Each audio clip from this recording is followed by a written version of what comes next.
The housewarming party should have been the proudest moment of my life.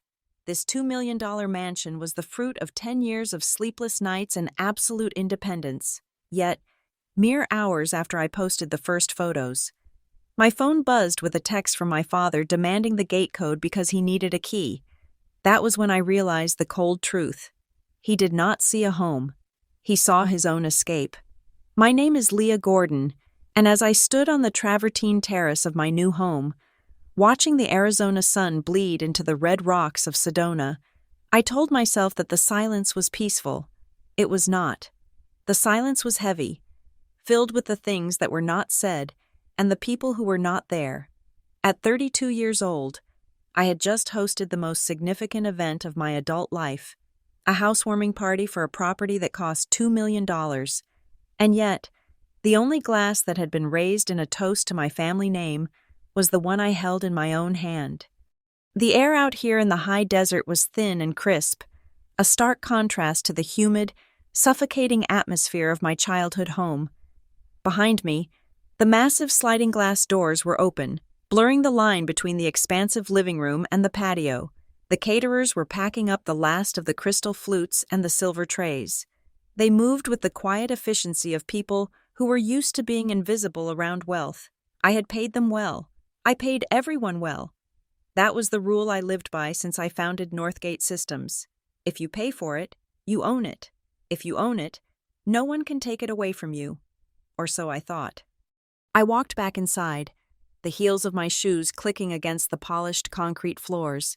The house was an architectural marvel, a sprawling single-story structure designed to vanish into the landscape. It had 4 bedrooms, 5 bathrooms, a chef's kitchen that I would likely never use, and a dedicated server room that cost more than my first apartment. It was the physical manifestation of 10 years of missed holidays, 80-hour work weeks, and the kind of loneliness that settles deep in your bones when you are the boss. The party had been a success by any objective metric. My investors were impressed. My few close friends from the tech world were properly envious in a supportive way. The champagne, a vintage that cost $300 a bottle, had flowed freely, but there was a void in the room that no amount of designer furniture could fill. My parents were not here. Logan has a thing, my mother had told me over the phone 3 days ago. Her voice had been light, dismissive, as if she were declining a coupon for a free car wash rather than an invitation to her daughter's milestone achievement. You know how stress gets to him, Leah. He needs us to help him prep for his interview. Logan was 29. He had been prepping for interviews for 6 years. But I had said okay. I always said okay. I told them I understood, even though the knot in my stomach tightened so hard I could barely breathe.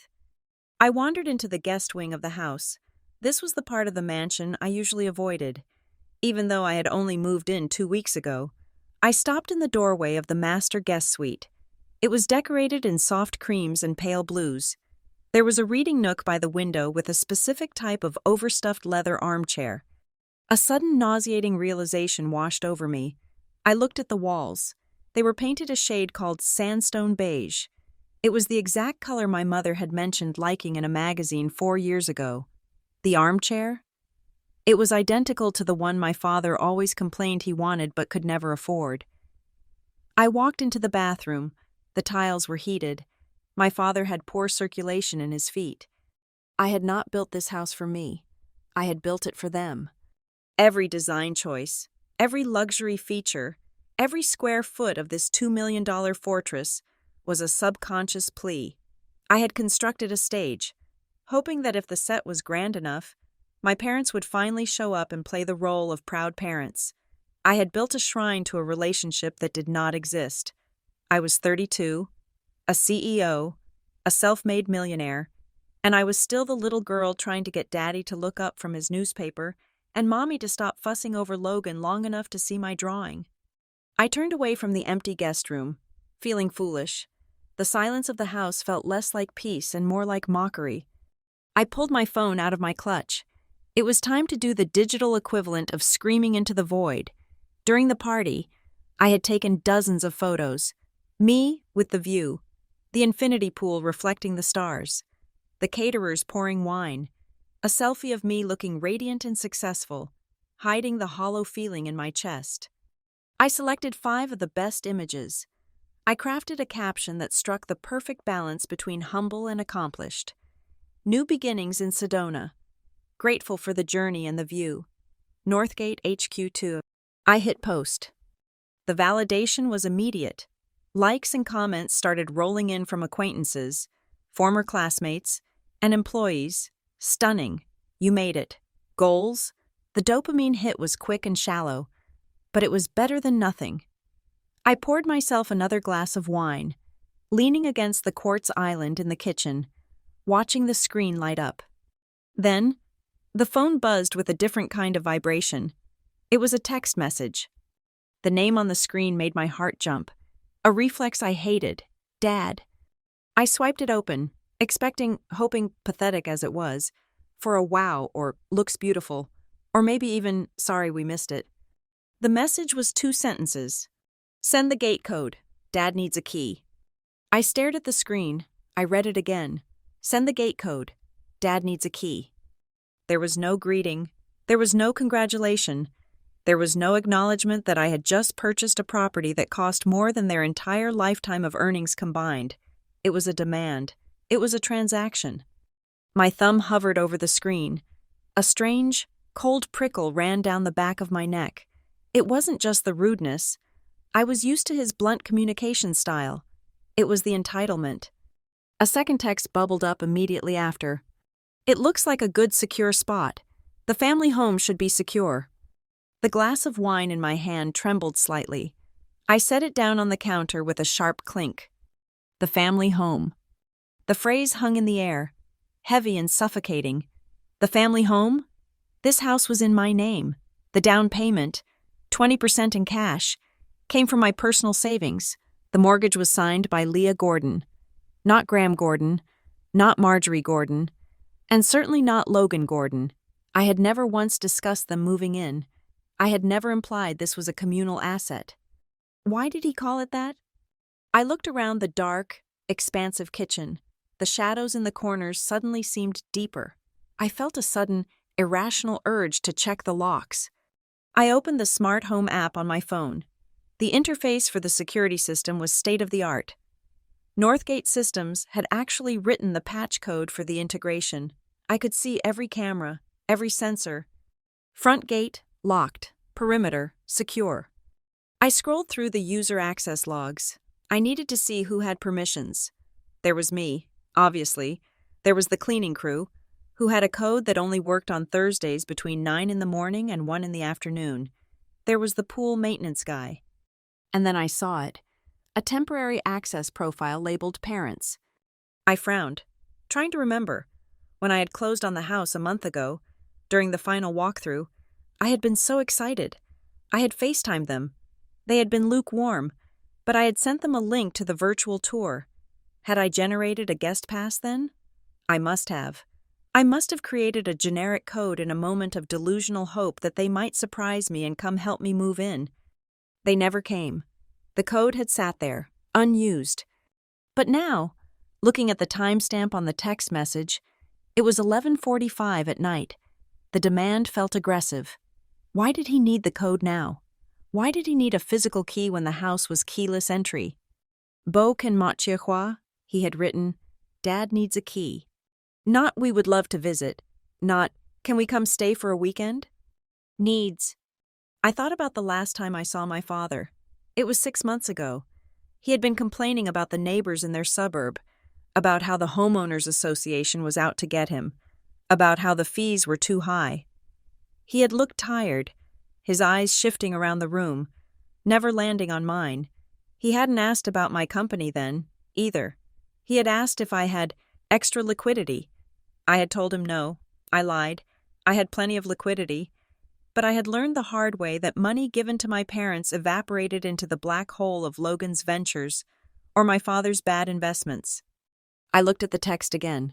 The family home. A chill that had nothing to do with the desert night air settled over me. This wasn't a father proud of his daughter. This felt like a landlord inspecting a property he believed he owned. I typed back, my fingers stiff.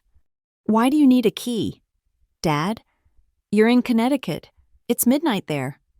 The three dots of him typing appeared instantly. He was awake. He was waiting.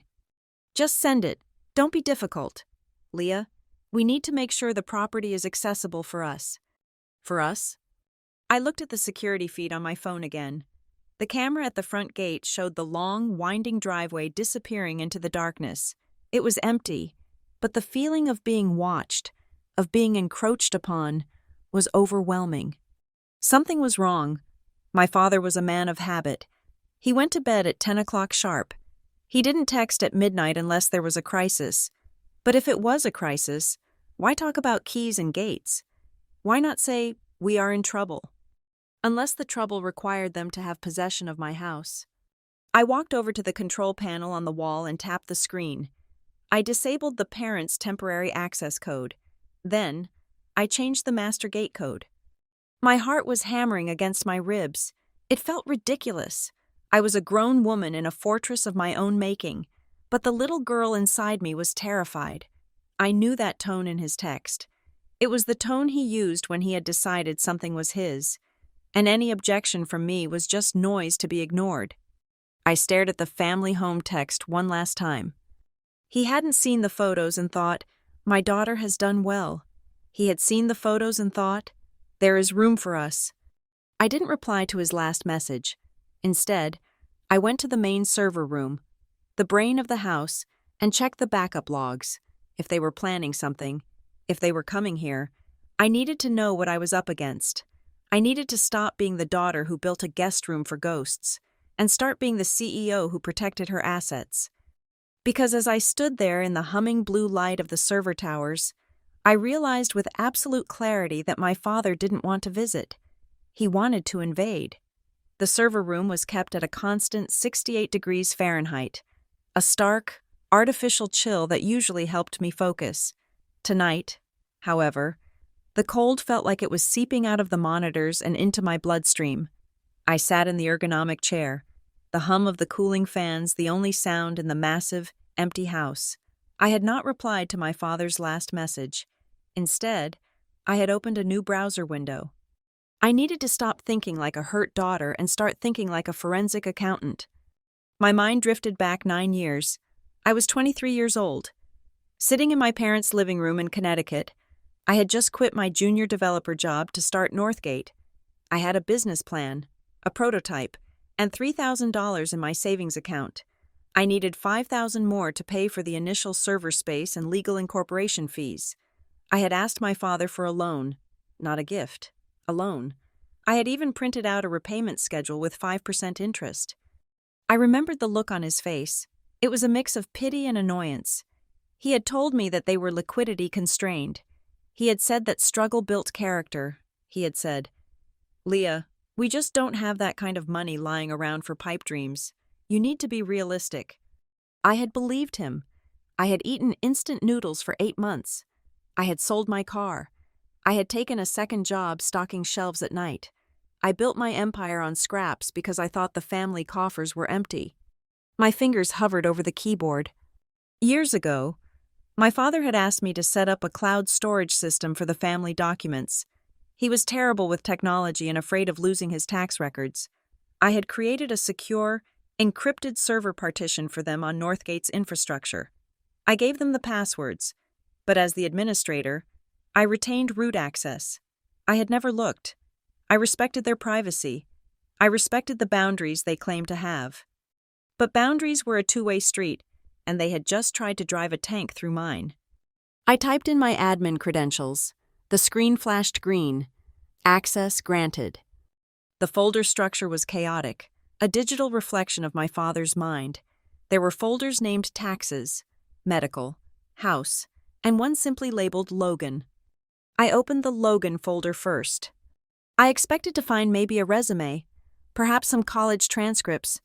What I found was a PDF file dated 18 months ago. It was a residential lease agreement for an apartment in the Seaport District of Boston. I knew the area. It was trendy, expensive, and completely out of the price range of someone who, to my knowledge, was freelancing as a social media consultant. I scrolled to the payment section. The monthly rent was $4,500. My breath hitched. $4,500 a month. That was more than my mortgage on my first condo. I opened the next file. It was a receipt from a high-end furniture showroom in Cambridge.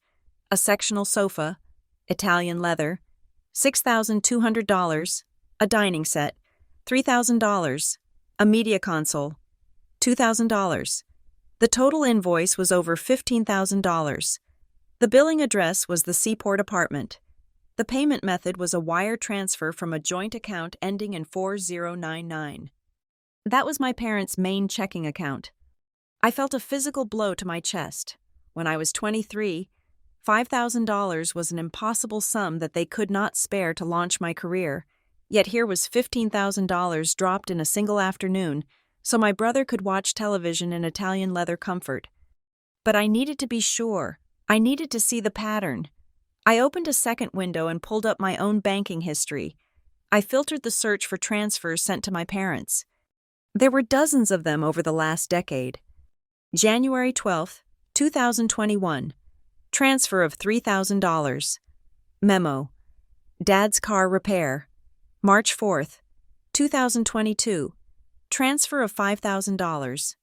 Memo. Mom's dental surgery. August 10, 2023. Transfer of $2,500. Memo. Emergency roof patch. I lined up the dates. I placed my bank statement on the left of the screen and their bank statement, which I had found in the taxes folder, on the right. The correlation was sick. It was almost perfectly synchronized. On January 12, 2021, I sent $3,000 for the car repair. On January 14, 2021, a check for $2,800 was written from their account to Logan Gordon, car note. On March 4, 2022, I sent $5,000 for dental surgery. On March 6th, a wire transfer of $4,500 went to Seaport Management LLC. That was Logan's rent. There was no dental surgery. There was no broken transmission. There was just me, the infinite well, pouring water into a bucket with a hole in the bottom, and the hole was my brother. I sat back, the leather of my chair creaking. The anger that rose up wasn't hot. It was cold and hard, like ice forming over a lake. I had been their retirement plan, but not in the way normal children are. I was their cash flow. They had effectively laundered money through their own crises to fund Logan's lifestyle. They knew I wouldn't give Logan money directly because I knew he was lazy, so they invented emergencies. They weaponized my empathy to subsidize his apathy. And the worst part? The social memory hit me harder than the financial one. I remembered the family reunion 2 years ago. We were at Aunt Kathy's house in Maine. I had just closed a Series B funding round for Northgate. I was exhausted but proud. I overheard my father holding court in the kitchen, a scotch in his hand. "Leah does well," he had said, his voice booming with false modesty. "We always tried to support her. You know, it takes a village. We helped her out with the down payments, kept her afloat in the early years. It is good to see her finally standing on her own 2 feet." I had bitten my tongue then. I thought he was just saving face, inflating his ego a bit. I didn't correct him because I didn't want to embarrass him. Now I realized it wasn't just ego, it was a cover story. If he told everyone he was supporting me, then nobody would question why he was always short on cash. Nobody would look too closely at where the money was really going. It painted Logan as the unfortunate one who needed a little help, and me as the successful product of their generous parenting. In reality, Logan was the golden calf, and I was the slaughterhouse. I looked at the numbers again. The total amount I had sent them over the last 5 years was nearly $80,000. The amount they had transferred to Logan in that same period was almost exactly $85,000. They were running a deficit to keep him afloat, and I was the one covering the spread. But why the sudden demand for the key? Why the family home text now? I went back to their bank statements and looked at the most recent month. The ending balance on their main checking account was alarming. It was $342. I checked the savings account, $12. I checked the credit card statements. They were maxed out. Utilization was at 98%. The minimum payments alone were more than their monthly pension income. Then I saw the withdrawal that must have triggered the panic. 3 days ago, a cashier's check was drafted for $6,000. The payee was a law firm in Boston, criminal defense. My stomach turned. Logan wasn't just unemployed. He was in trouble. Real trouble. And they had drained the last of their liquidity to hire him a lawyer. They were tapped out. They had no money for rent, no money for the mortgage, no money for food. And then they saw my photos. They saw a $2 million mansion with 4 bedrooms. They saw a pantry likely stocked with food. They saw a driveway with expensive cars. They didn't see a home I had earned. They saw a lifeboat. They were sinking, and they had decided I was going to be the one to rescue them, whether I wanted to or not. That was why my father demanded a key. He wasn't planning a visit. He was planning an occupation. I needed legal counsel, not a corporate lawyer, not a patent attorney. I needed someone who understood property rights and eviction laws in Arizona. I looked at the time on my monitor. It was 1 o'clock in the morning. I picked up my phone and scrolled to a contact I hadn't spoken to in 6 months. Drew Halverson. We had met when Northgate was acquiring a server farm facility in Phoenix. He was sharp, cynical, and hated ambiguity. He was exactly who I needed. I hesitated for a second, thinking about the time. Then I looked at the spreadsheet of lies on my screen. I pressed call. He answered on the 3rd ring, his voice rasping with sleep but alert. "Leah, is everything okay? It's I need you to look into a property title for me." "Drew," I said, my voice steady, devoid of the trembling I felt inside. "And I need you to tell me exactly what constitutes tenancy rights in Sedona." "You just bought that place," Drew said, the rustle of sheets audible on the line. "You posted the photos. Who are we trying to keep out?" "My parents," I said. "And I need you to do a deep dive on their current residence in Connecticut. I have a feeling they don't actually own it anymore." "Leah," Drew said, his tone shifting from sleepy to serious. "What did you find?" "I found out that I've been paying rent for a brother who lives in a luxury apartment while I thought I was paying for my father's heart medication," I said. "I am auditing my family, Drew, and the numbers say they are coming to take my house." "Send me the address in Connecticut," Drew said. "I'll pull the records as soon as the county clerk's portal opens. If they are distressed, we will know by sunrise." "Do it," I said. "And Drew, bill me for the emergency hours. I am done paying for things that don't give me a return on investment." I hung up the phone. The silence in the room returned, but it didn't feel empty anymore. It felt fortified. I looked at the Logan folder one last time before closing it. I had spent my entire life trying to buy their love with success, then with silence, and finally with cash. Tonight, the bank of Leah Gordon was officially closed. The sun had barely crested the red rocks of Sedona, casting long, sharp shadows across my living room floor. When my phone rang, it was 7:14 in the morning. I had not slept. I had spent the last 6 hours staring at the spreadsheet of my financial history, watching the sun come up like a slow-motion judgment. The caller ID displayed Drew Halverson. I picked up on the first ring. My throat was dry, tasting of stale coffee and anxiety. "Tell me," I said. "No pleasantries. We were past that." "Are you sitting down?" Drew asked. His voice was not the sleepy rasp of last night. It was the clipped, professional tone he used when a deal was about to implode. "I am standing at my kitchen island," I said. "Just give it to me straight. Drew, did you find the deed?" "I pulled the title records for the house in Connecticut," Drew said. "Leah, does your father still claim to own that house?" "Yes," I said. "He talks about the equity in it all the time. It is his safety net." "There is no safety net," Drew said, and the words hit me like a physical slap. "There is no equity. There is barely a house."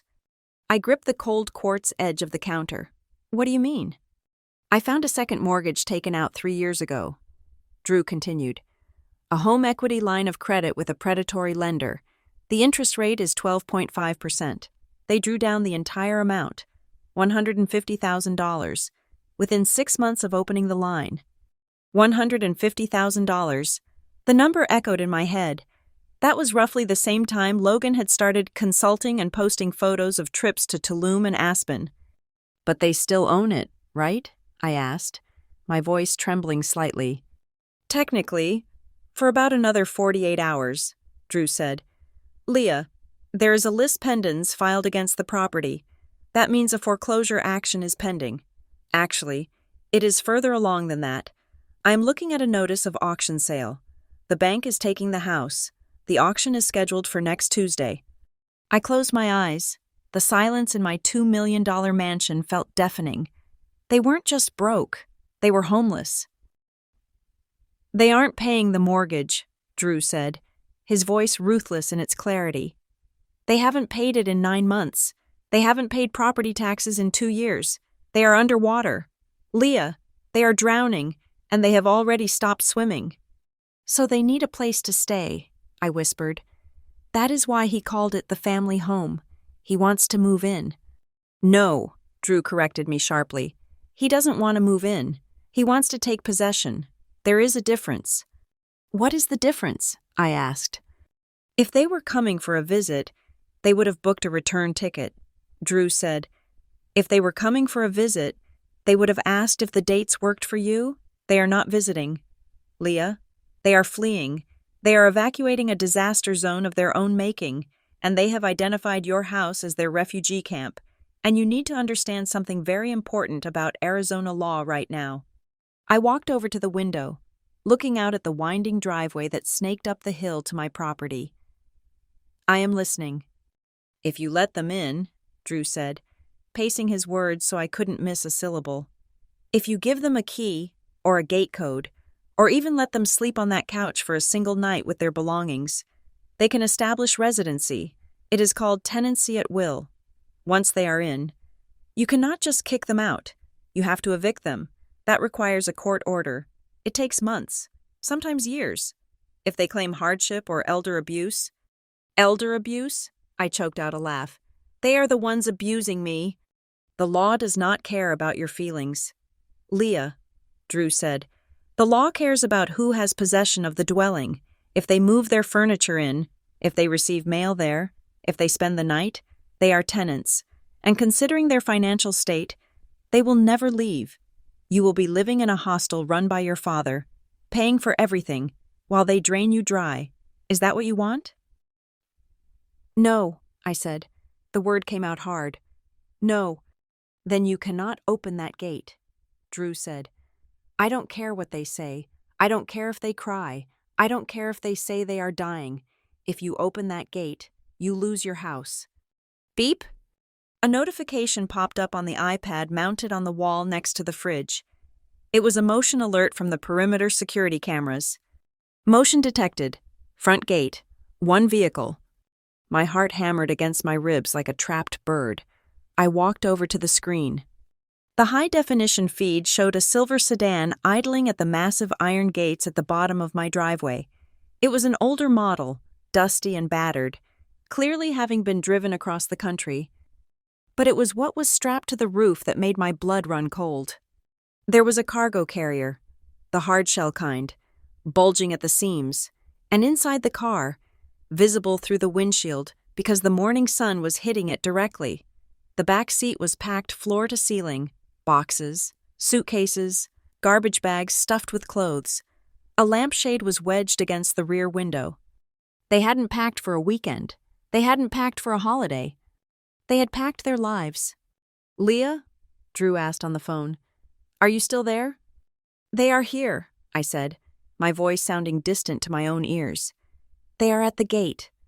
Do not open it, Drew commanded. Do not engage. My phone buzzed in my hand. It was another text from my father. Open the gate. It's cold out here. Mom needs to use the bathroom. I stared at the message. It's cold. It was 65 degrees. It was a beautiful, mild morning, but he knew exactly which buttons to press. He was playing the frail parents card. He was weaponizing basic human decency. If I left them out there, I was the heartless daughter.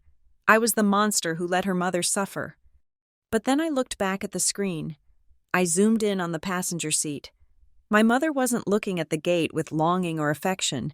She was looking at a printed piece of paper in her hand, pointing at the house. Her face set in a grim, determined line.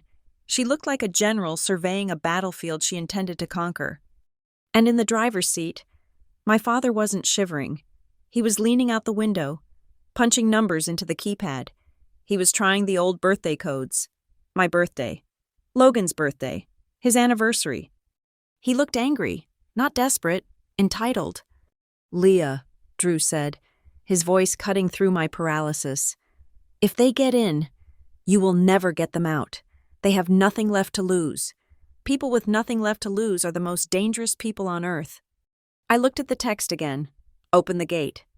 He hadn't asked. He hadn't explained. He hadn't said, "Honey, we lost the house. Please help us." He had hidden the foreclosure. He had forged my signature. He had lied about supporting me. And now, he was trying to brute force his way into my sanctuary so he could pretend he was still the patriarch, still the man in charge, living in a mansion he didn't earn. I realized then that the father I wanted, the one who would protect me, had died a long time ago. Maybe he never existed. The man at my gate was just a debtor looking for a new line of credit. "I am not going to open it," I said to Drew.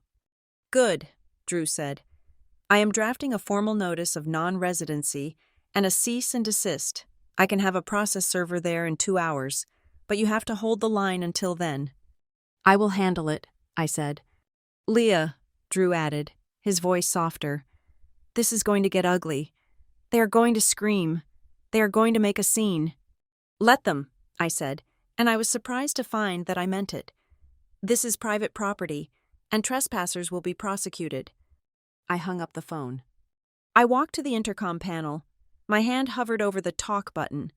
I took a deep breath, inhaling the scent of the expensive sandalwood candle I had burned last night to celebrate my success. It smelled like victory. It smelled like ownership. I pressed the button. "Go away," I said. My voice boomed out of the speaker at the gate, startling the birds in the nearby mesquite trees. On the screen, I saw my father's head snap up. He looked at the camera lens, his eyes narrowing. He didn't look happy to hear his daughter's voice.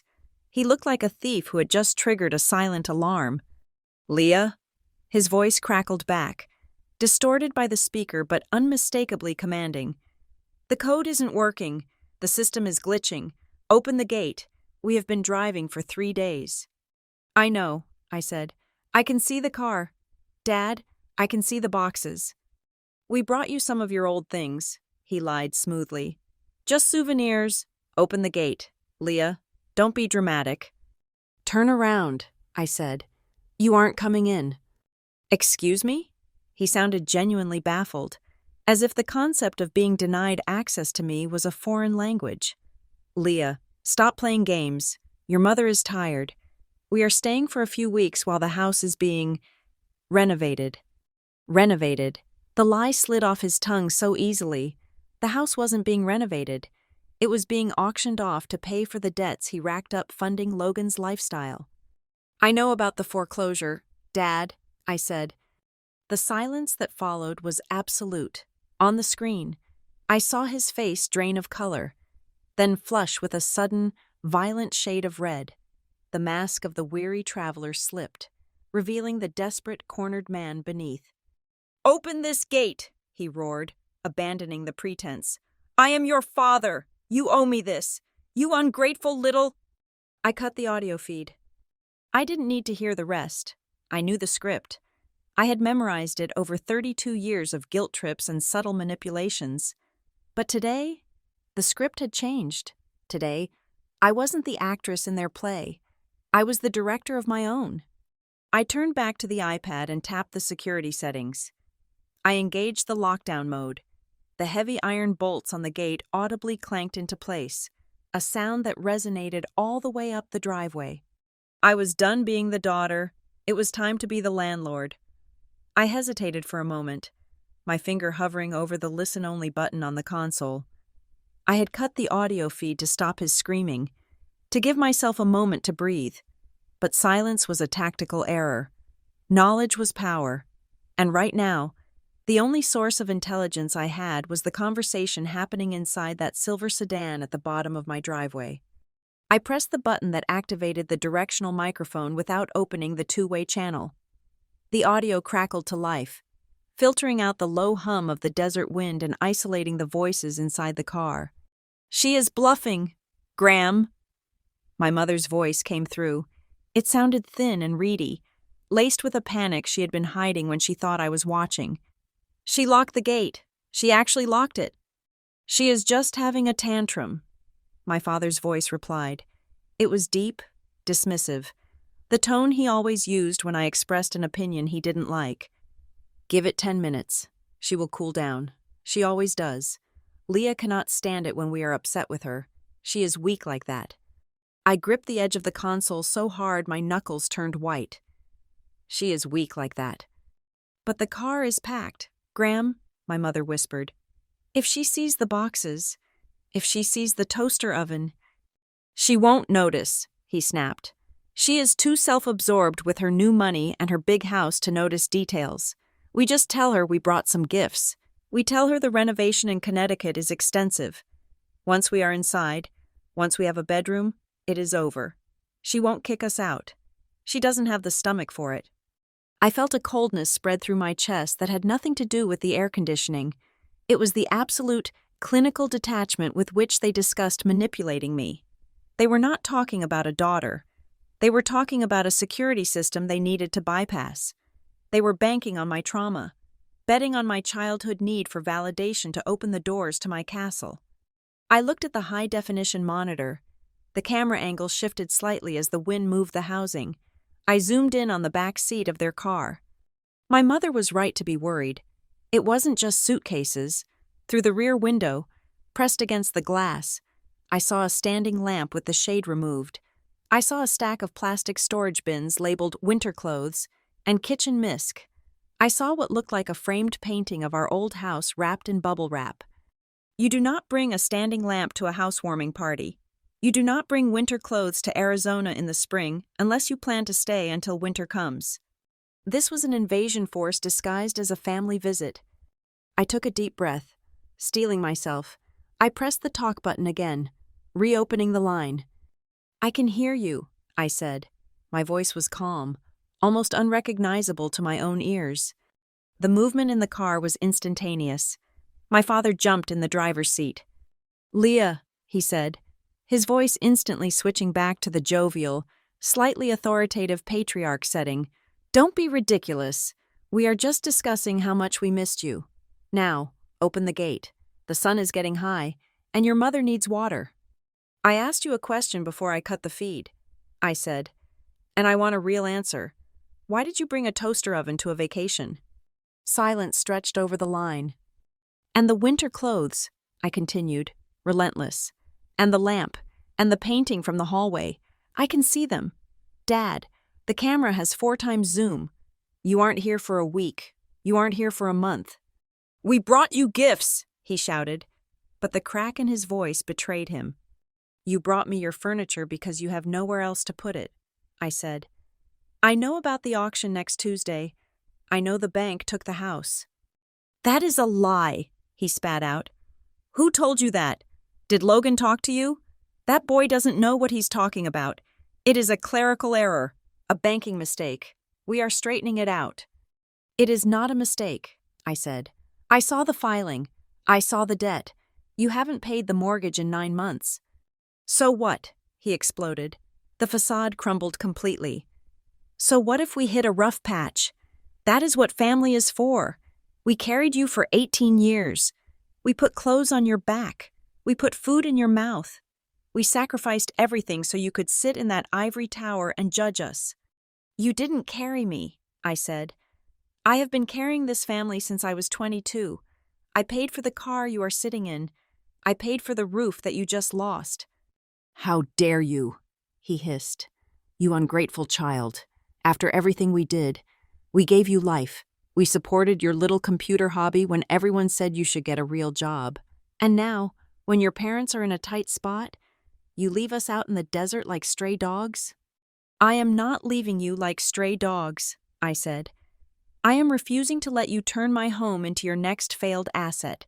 You didn't come here to ask for help. You came here to take over. You demanded a key before you even said hello. It is my right, he screamed. I am your father. What is yours is ours. That is how this family works. That is how a parasite works, I said. The words hung in the air, heavy and irrevocable. I had never spoken to him like that. I had never dared. But the truth was out now, and there was no putting it back in the box. You listen to me, he said, his voice dropping to a low, menacing growl. You open this gate right now, or I will make sure every single person in our family, every friend, every cousin, knows exactly what kind of monster you are. I will tell Aunt Sarah that you refuse to help your dying mother. I will tell the church that you are abusive.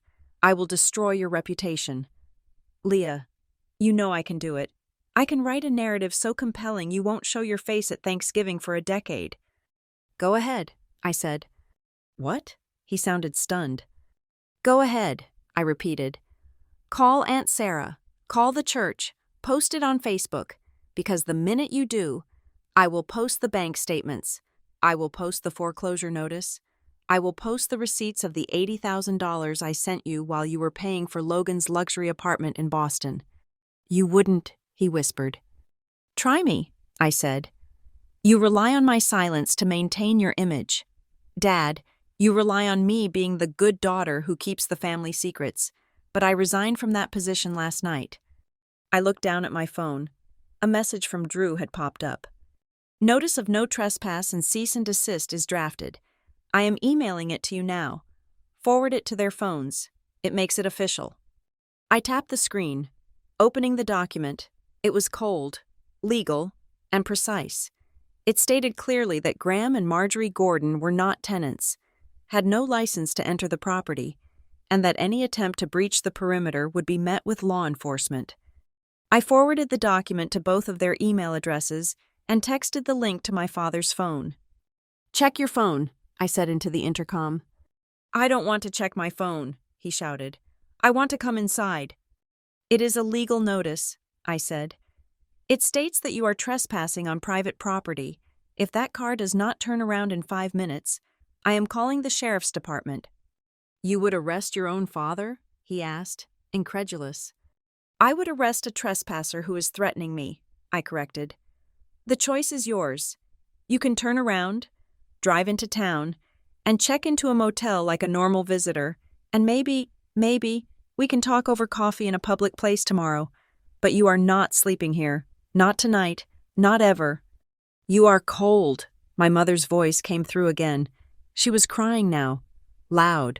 Sobbing gasps meant to tear at my heartstrings. Leah, how can you be so cold? We have nowhere to go. You have a car, I said. And you have the $6,000 you withdrew from the bank 3 days ago. Use it for a hotel. We gave that to the lawyer, my father yelled, slipping up. Exactly, I said. You gave it to the lawyer for Logan. You made your choice on who to support. Now you have to live with it. I watched on the screen. My father slammed his hand against the steering wheel. He looked up at the camera, his face twisted in a mask of pure, impotent rage. He realized the guilt trip wasn't working. He realized the threats weren't working. He was out of ammunition. This isn't over, he snarled. You think you are so smart with your money and your gates, but you are alone. Leah, you will always be alone. I would rather be alone in my own house, I said, than be crowded by people who only love me when I'm writing a check. I reached out and pressed the button to terminate the connection. The audio cut out. The silence rushed back into the room, but this time, it didn't feel heavy. It felt clean. I watched the screen. For a long minute, the car didn't move. I held my breath, wondering if he would try to ram the gate. It was reinforced steel, but the desperation of a narcissist knew no bounds. Then, slowly, the reverse lights came on. The silver sedan backed up. Kicking up a cloud of red dust, it made a 3-point turn, the suspension groaning under the weight of their horde. My father didn't look back at the camera. He drove away, down the winding road, disappearing around the bend of the canyon. I let out a breath I felt like I had been holding for 32 years. My hands were shaking uncontrollably now. I slid down the wall until I was sitting on the floor, my back against the cool plaster. I had won the battle at the gate, but I knew the war was far from over. My father was not a man who accepted defeat. He was a man who regrouped, rewrote history, and came back with a new angle. And I had a feeling the next attack wouldn't come from the front gate. It would come from the one place I hadn't fully secured yet. It would come from the paperwork. The silence that followed the departure of my parents' car was not peaceful. It was heavy, vibrating with the aftershocks of a battle that I knew had only just begun. I sat on the floor of my foyer for a long time, listening to the hum of the refrigerator in the kitchen and the distant caw of a raven outside. My phone lay on the floor beside me, screen dark, like a dormant grenade. When it finally lit up, I flinched. It was an email notification from Drew. The subject line was stark and terrifying in its simplicity. Urgent. Loan documentation review. I picked up the phone and stood up, my legs feeling stiff. I walked to my office, a glass-walled room that overlooked the red rocks, and sat down at my desk. I opened the email on my large monitor. Leah. The email read, I pulled the full jacket on the lien holder for the Connecticut property. I wanted to see the terms of the default. You need to look at page 14 of the attachment immediately. Call me when you have it open. I downloaded the PDF. It was a dense, scanned document, the kind of paperwork designed to be ignored, full of fine print and legalese. It was the loan agreement for the $150,000 home equity line of credit my parents had taken out 3 years ago. I scrolled to page 14. It was a guarantee of repayment form. This was a standard document required when the primary borrowers had insufficient credit or income to qualify for the loan amount on their own. It essentially stated that if the primary borrower defaulted, the guarantor was fully liable for the debt. At the bottom of the page, there were 3 signature lines. The first was my father's, a jagged, aggressive scrawl. The second was my mother's, small and shaky. My eyes drifted to the third line, and the air left my lungs in a sharp, painful rush. There, in blue ink, was the signature, Leah M. Gordon. I stared at it. I blinked, waiting for the hallucination to fade, but the ink remained. It was my name. It was my signature. The loop of the L, the sharp point of the M, the way the G trailed off at the end. It looked exactly like the way I signed my name. But I had never seen this document in my life. I checked the date next to the signature, October 14th, 2022. I opened my calendar app and scrolled back through the years. October 14th, 2022. Where was I? I clicked on the date. London, TechCrunch Disrupt Conference, keynote speaker. I was 4,000 miles away from Connecticut on the day this document was supposedly signed in a notary's office in Hartford. I grabbed my phone and dialed Drew. He answered on the first ring. You see it? He said. It wasn't a question. I see it, I replied, my voice dangerously calm. Drew, I was in London on that date. My passport stamps will prove it. I did not sign this. I figured as much, Drew said. The notary stamp looks legitimate, which means one of 2 things. Either they found a crooked notary, or someone walked into that office with a fake ID pretending to be you. Or, I said, a darker suspicion forming in my mind, they didn't go to a notary with a person, they went with a digital file. What do you mean? I am looking at the signature closely, I said. Hold on. I took a screenshot of the signature block and opened it in my image editing software. I was a tech CEO. I knew how digital documents worked.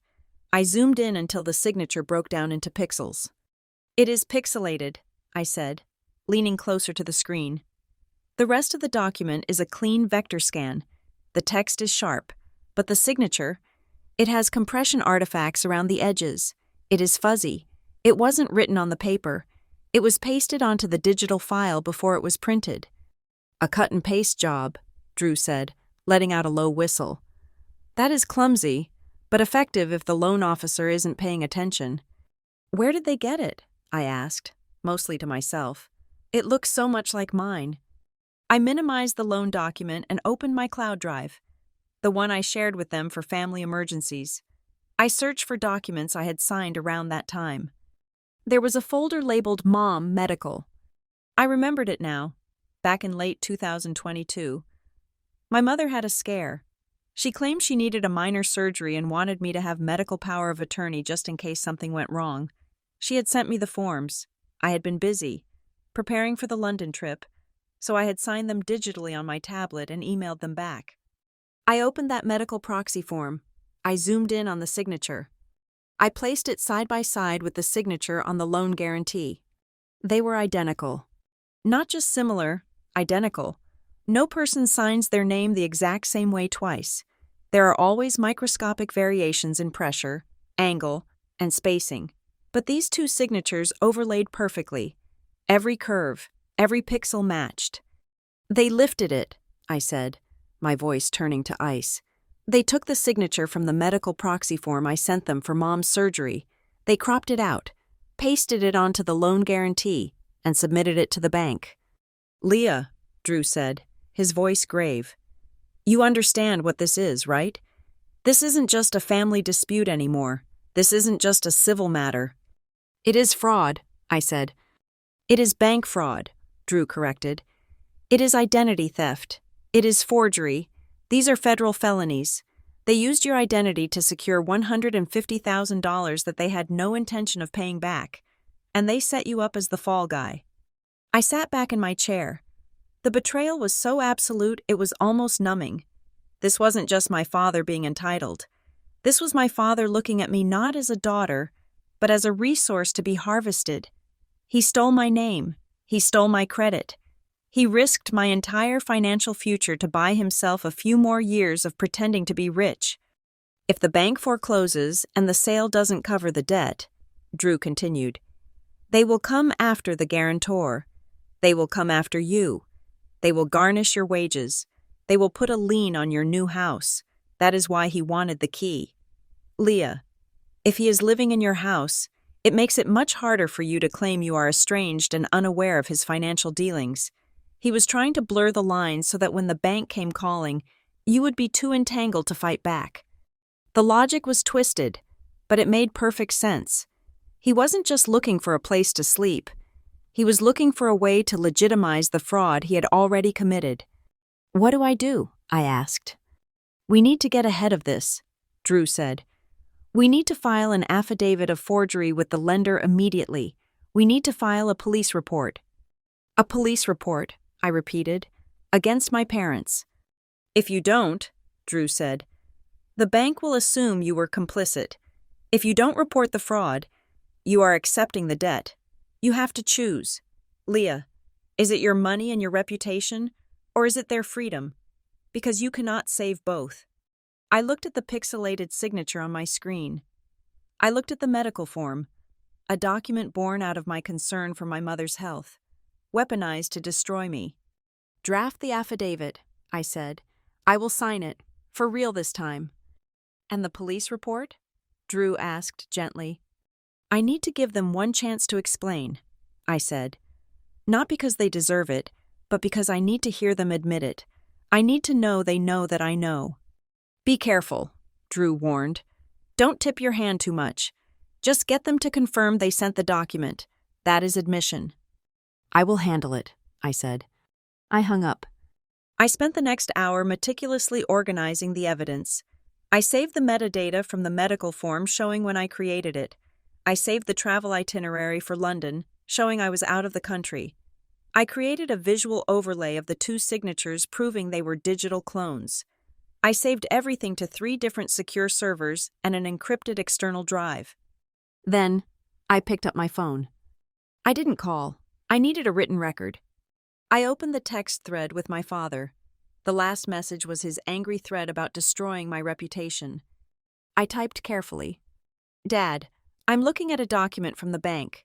It is a guarantee of repayment for your home equity line of credit, dated October 14th, 2022. I paused, watching the typing bubble appear almost instantly. He was watching his phone. He was probably waiting for me to apologize, to cave, to open the gate. The bubble disappeared. He didn't reply. He was waiting to see how much I knew.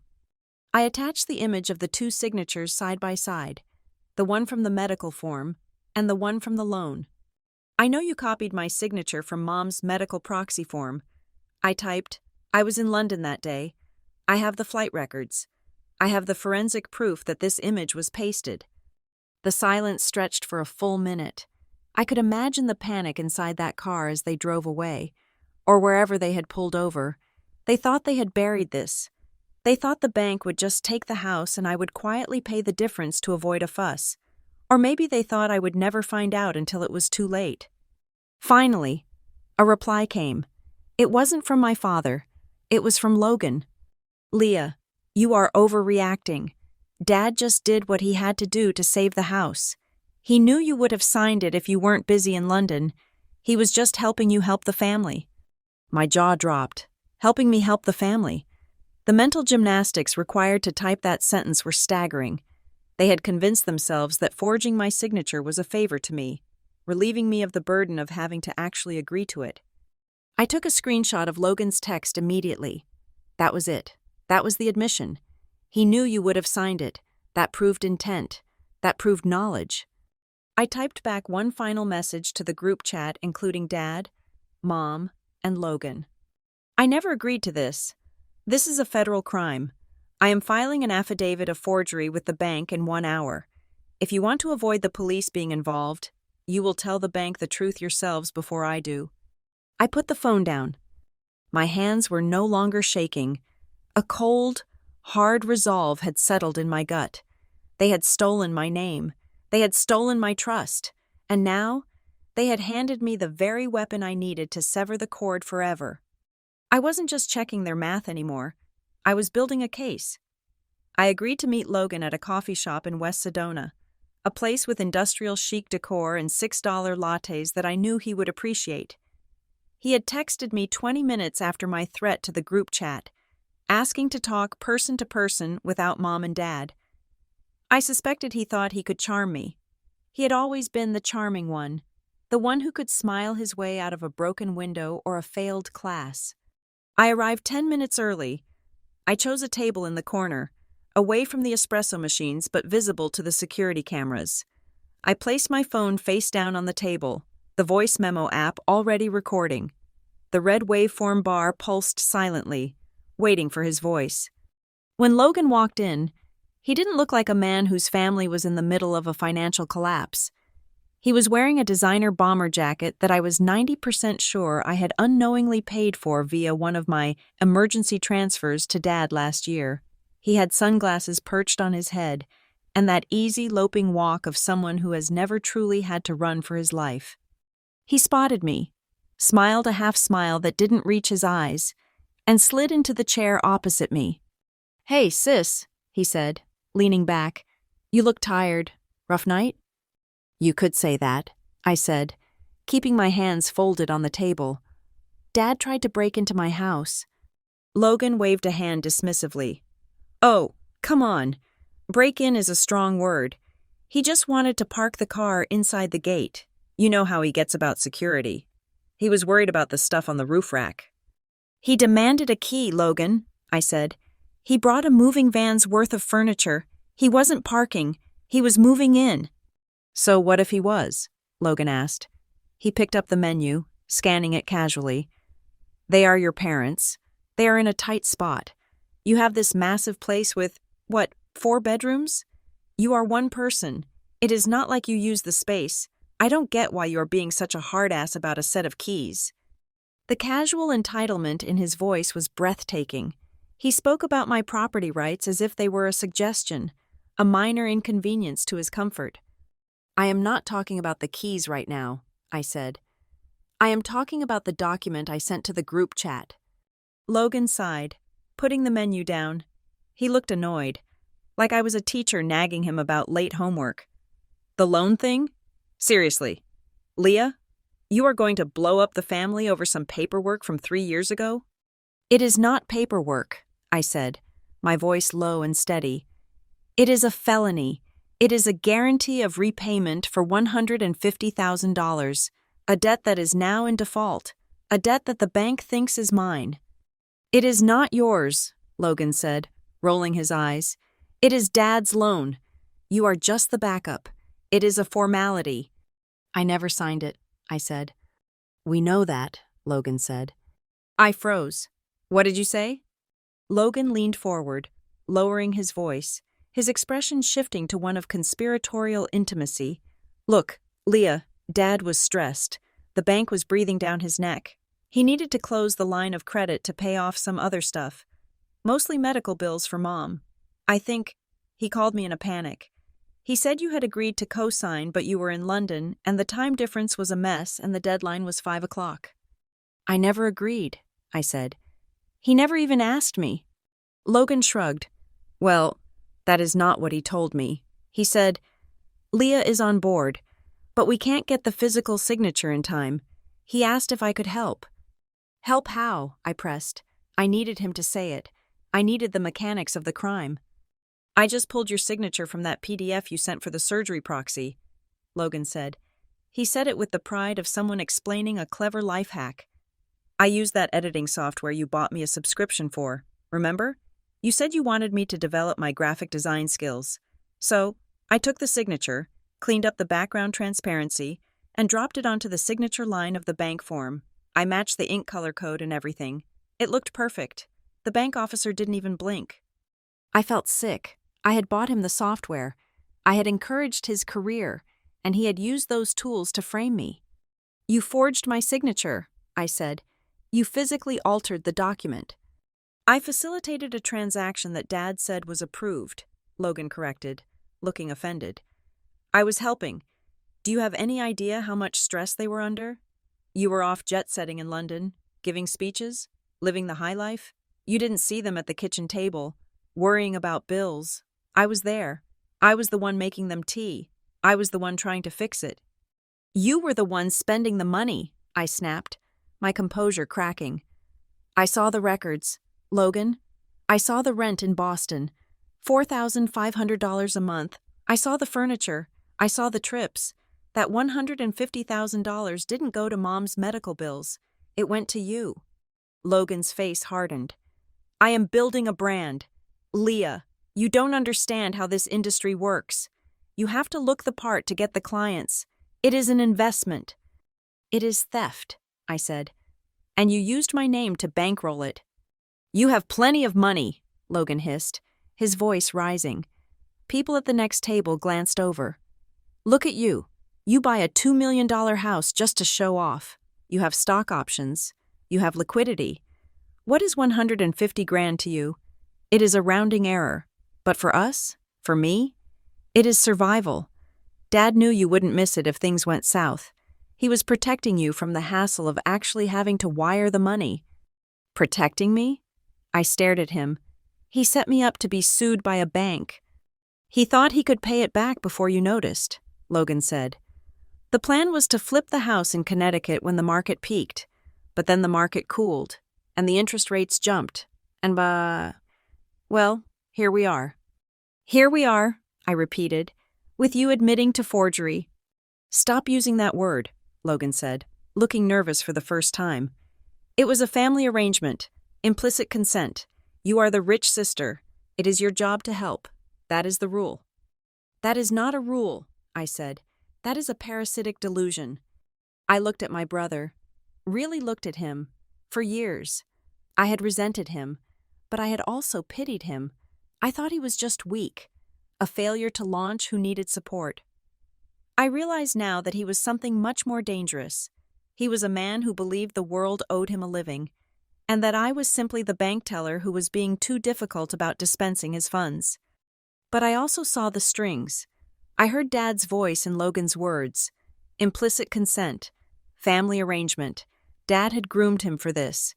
Dad had taught him that it was okay to steal from me because I was part of the whole. Dad had turned Logan into a criminal to serve his own needs. And Logan was too arrogant and too dependent to see it. Logan, I said quietly, did Dad tell you that if this went wrong, you would be the one going to jail? Logan laughed. Don't be dramatic. Nobody is going to jail. You aren't going to call the police on your baby brother. I am filing an affidavit with the bank today, I said. I have to. If I don't, I am liable for the debt. And once I file that affidavit stating I didn't sign it, the bank's fraud department will investigate. They will track the IP address where the document was uploaded. They will analyze the file metadata, and they will find you. Logan's smile faltered. You can just pay it. Leah, just write a check, pay off the loan, then the bank goes away. The house in Connecticut is saved. Mom and Dad can go back. I can go back to Boston. Problem solved. You can afford it. I can't, I said. But I won't. Why? He demanded, his voice cracking. Why do you hate us? I don't hate you, I said. I am auditing you, and the audit is over. I reached for my phone and flipped it over. The recording timer was at 12 minutes and 14 seconds. Logan stared at the screen. His face went pale. What is that? That is my insurance, I said. You just confessed to altering a financial document and forging a signature at the instruction of our father. You admitted to the specific software used and the intent. Delete that, Logan said, reaching across the table. I pulled the phone back sharply. No. Leah, seriously, he pleaded, the arrogance evaporating, replaced by the terrified look of a child who just broke a vase. Dad told me it was okay. He promised me you wouldn't care. He lied to you, I said, just like he lied to me about supporting my startup, just like he lied to Mom about the finances. He used you, Logan. He made you the bag man for his fraud. And now, he is sitting in a car somewhere, letting you come in here to fix it, while he hides. Logan slumped back in his chair. He said you would listen to me. I am listening, I said. But I am also acting. I am sending this recording to my lawyer. It will be held in escrow. If you or Dad or Mom ever try to contact me again, if you ever try to come to my house, or if you ever try to claim I owe you a single dime, this recording goes to the district attorney. You are destroying the family, Logan whispered. The family was destroyed the moment you decided my signature was just a graphic asset you could copy and paste. I said. I stood up. I felt lightheaded, but strong. Get a lawyer, Logan, not the one Dad hired with his last $6,000. Get a real one. You are going to need it. I didn't wait for him to respond. I turned and walked out of the coffee shop, into the bright, blinding Arizona sun. I didn't look back. I knew if I did, I might see him crying, and the part of me that was still his big sister might want to turn around and fix it. But I couldn't fix this.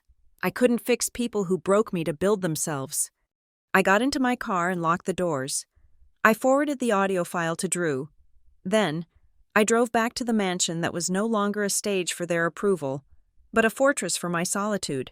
The golden child had just tarnished himself beyond repair. And for the first time in my life, I wasn't going to be the one to polish him back up. The meeting with Logan had confirmed the mechanics of the crime, but it had not solved the problem of the occupation. My parents were still circling the perimeter of my life, desperate and dangerous. I needed to end this, but I could not do it via text message, and I certainly could not do it by waiting for them to break a window. I needed to control the environment. I needed to bring them onto my turf, under my terms, and strip them of their delusions. I drove back to the house and called Drew. I am going to invite them in, I said. Leah, are you insane? Drew practically shouted into the phone. We just discussed tenancy at will. If they cross that threshold and put down a toothbrush, you are looking at 6 months of eviction proceedings. They won't be putting down a toothbrush, I said, my voice steady. I have a plan, but I need you to draft a specific document for me. I need a revocable license to enter property. It needs to explicitly state that they are guests for a limited duration, say 60 minutes, that they have no claim to tenancy, that they are not permitted to store belongings, and that any violation results in immediate trespassing charges. I want it to look terrifyingly official. I can do that, Drew said slowly, but paper is just paper if they refuse to leave. They won't refuse, I said. because I am hiring security. I spent the next hour making arrangements. I contacted a private security firm in Sedona that usually handled VIPs and celebrities. I requested 2 uniformed officers to be stationed at the front door. Their job wasn't to be violent. Their job was to be witnesses. I wanted my parents to see uniforms. I wanted them to understand that this was not a family dispute. This was a law enforcement situation. Once the guards arrived, 2 large, silent men named Alvarez and Smith, I sent the text to the group chat. Come to the house.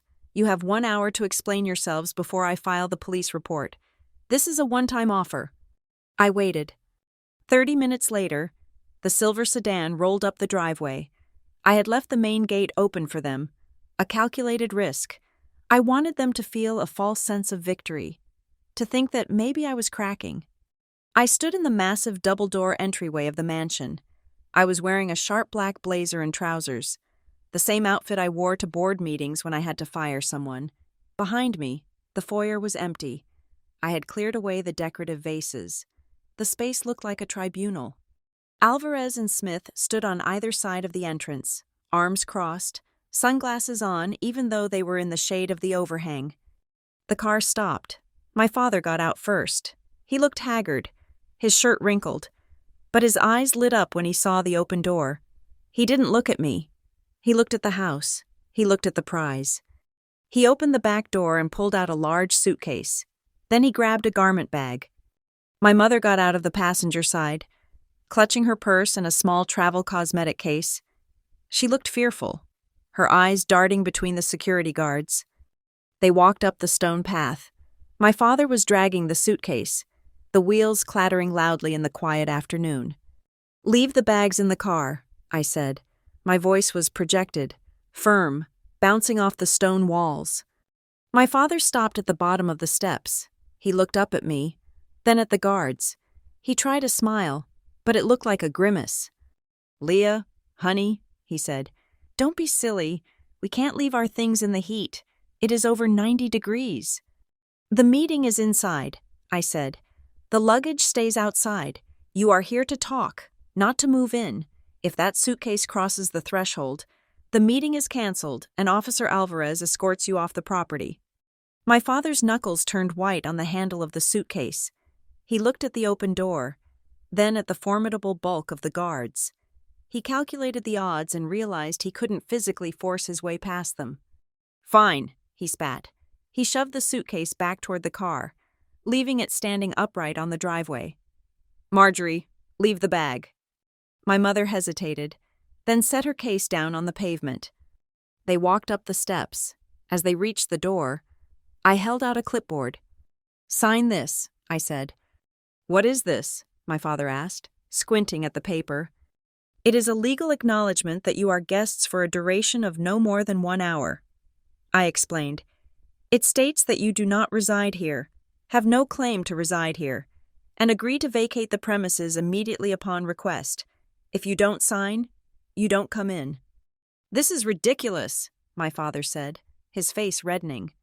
I am your father. I have to sign a permission slip to enter my daughter's house? Yes, I said. You do? He snatched the pen, signed it with a violent slash of ink, and shoved the clipboard back at me. My mother signed meekly, her hand trembling. I stepped aside. Come in. I led them not to the living room with the comfortable sofas, but to the dining room. It was a formal space with a long glass table.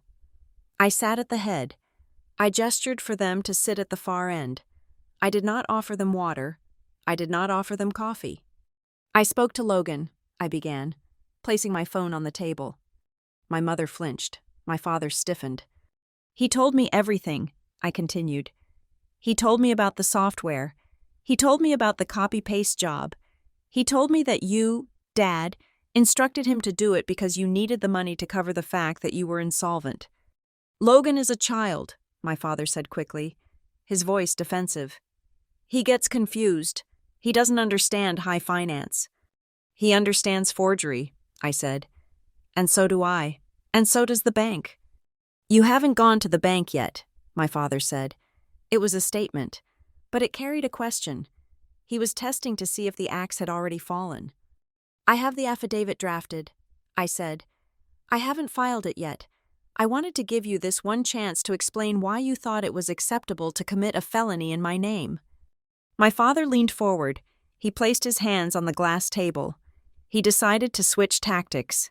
The anger vanished, replaced by a sorrowful, paternal gravitas. "Leah," he said softly, "you have to understand. We were desperate. The house in Connecticut. It is our legacy. It is where you grew up. I couldn't let the bank take it. I knew you had the means. I knew that if I asked, you might say no out of principle, because you have become so rigid. So I made an executive decision. I did it for the family. I intended to pay it back. I always pay my debts." "You haven't paid a mortgage payment in 9 months," I said. "You haven't paid taxes in 2 years. You don't pay your debts. Dad, you just move them around." "I am hitting a rough patch," he shouted, slamming his hand on the table. The glass vibrated. "But I am still the head of this family. And you are sitting here, in this palace, judging me? You ungrateful, selfish girl. We gave you everything." "You gave me nothing," I said. "I built this, me, Northgate Systems, my work, my sleepless nights." "And who raised you to be that worker?" he countered. "We did. And now, when we need a room, just one room, Leah, you treat us like criminals? You hire guards?" "You are criminals," I said. "That is what the law calls people who forge signatures." "You won't do it," my father sneered. "You won't turn us in. You know why? Because you care too much about what people think. You have this perfect image, this CEO persona. Imagine what happens when I start talking. Imagine when I tell your Aunt Sarah, and your cousins, and the local paper back home that Leah Gordon evicted her elderly parents and left them homeless in the desert. Imagine the scandal. I will paint you as the coldest, most heartless woman in America. Your reputation will be in tatters." He leaned back, looking satisfied. He thought he had played his ace. He thought the threat of social shame would bring me to heel. He was operating on an outdated operating system. He thought we were still in the small town in Connecticut where gossip was currency. I looked at him. I felt a strange sense of calm. He had just confirmed exactly who he was. "Are you finished?" I asked. "I am just getting started," he threatened. "Unless you open that gate and let us bring our bags in, I start making calls." "You don't need to make calls," I said. "I already did." I tapped the screen of my laptop, which was open in front of me. "I just sent an email," I said. "Subject line, regarding the Gordon family financial situation." My father's eyes narrowed. "What?" "I sent it to Aunt Sarah. I listed, to Uncle Bob, to Cousin Jessica, to the pastor at your church, to every single email address in the family directory you made me organize 5 years ago." "What did you send?" my mother whispered, her face draining of color. "Everything," I said. "I sent the PDF of the loan document with the forged signature. I sent the forensic analysis showing it was a copy-paste job. I sent the bank statements showing the $80,000 I transferred to you over the years. I sent the receipts for Logan's apartment in Boston. And I sent a transcript of Logan's confession from this morning." You didn't," my father stammered. He looked suddenly old. The bluster was leaking out of him like air from a punctured tire. "I did," I said. "You wanted to control the narrative. Dad, you wanted to tell them I was heartless? Go ahead. But now they have the documentation. Now they know that the renovation is a foreclosure. They know that the support you gave me was a lie. They know you stole my identity." My phone buzzed. Then my mother's phone buzzed. Then my father's phone started ringing. It was Aunt Sarah. My father looked at the screen, terrified. He didn't answer. "You see," I said, standing up, "I don't care about the gossip anymore. I care about the truth. You used my silence against me for years. You thought I would eat the debt to keep the peace. But peace based on a lie isn't peace. It is a hostage situation." "Undo it," my father pleaded. He stood up, reaching toward me. "Leah, please, tell them it was a mistake. Tell them you were hacked. You can fix this." I can't fix the truth, I said. And I won't. I pointed to the door. Your hour is up, I said. Actually, it has only been 20 minutes, but we are done here. Leah, please, my mother sobbed. Where will we go? We can't go back to Connecticut. The neighbors. The neighbors already know, I said. The foreclosure notice is public record. The only people who didn't know were the family, because you lied to them. Now they know too. Maybe one of them will take you in. Maybe Uncle Bob has a spare room. But you aren't staying here. I will sue you, my father said. But his voice was weak, shaking. It was the empty threat of a defeated man. No, you won't, I said. Because if you file a single piece of paper against me, I file the police report for the forgery, right now. The only reason you aren't in handcuffs is because I haven't pressed send on the email to the district attorney, yet. I signaled to Officer Alvarez. He stepped into the doorway, filling the frame. Escort Mr. and Mrs. Gordon to their vehicle, I said. Ensure they leave the property immediately. My father looked at me one last time. There was no love in his eyes. There was no regret. There was only the pure, distilled hatred of a predator who had let the prey escape. You are dead to me, he whispered. I know, I said. I was dead to you the moment I stopped writing checks. He turned and walked out. His shoulders slumped. My mother followed, weeping silently. I watched them walk down the stone path, pick up their suitcases from the driveway, and load them back into the silver car. I didn't feel triumphant. I felt exhausted. I felt hollow. But as I watched the taillights of the car disappear down the driveway, I realized that the heavy feeling in my chest wasn't grief. It was the feeling of a weight being lifted, a weight I had been carrying since I was a child. I looked at the revocable license on the table, signed in their own handwriting. They had signed away their rights to my home, and with the email I had just sent, they had lost their rights to my reputation. The trap had sprung, and for the first time in the history of the Gordon family, the daughter hadn't been the one caught in it. The adrenaline that had sustained me during the confrontation at the front door began to ebb, replaced by a hollow, vibrating exhaustion. I sat in my home office, the light from the setting sun casting long, bruised shadows across the desert floor outside. The house was mine again. The silence was mine. But the peace I desperately craved was still elusive. My phone chimed. It wasn't a text this time. It was an email. The sender was my father. The subject line read, "A way forward. Asset protection strategy." I stared at the screen, blinking against the dryness in my eyes.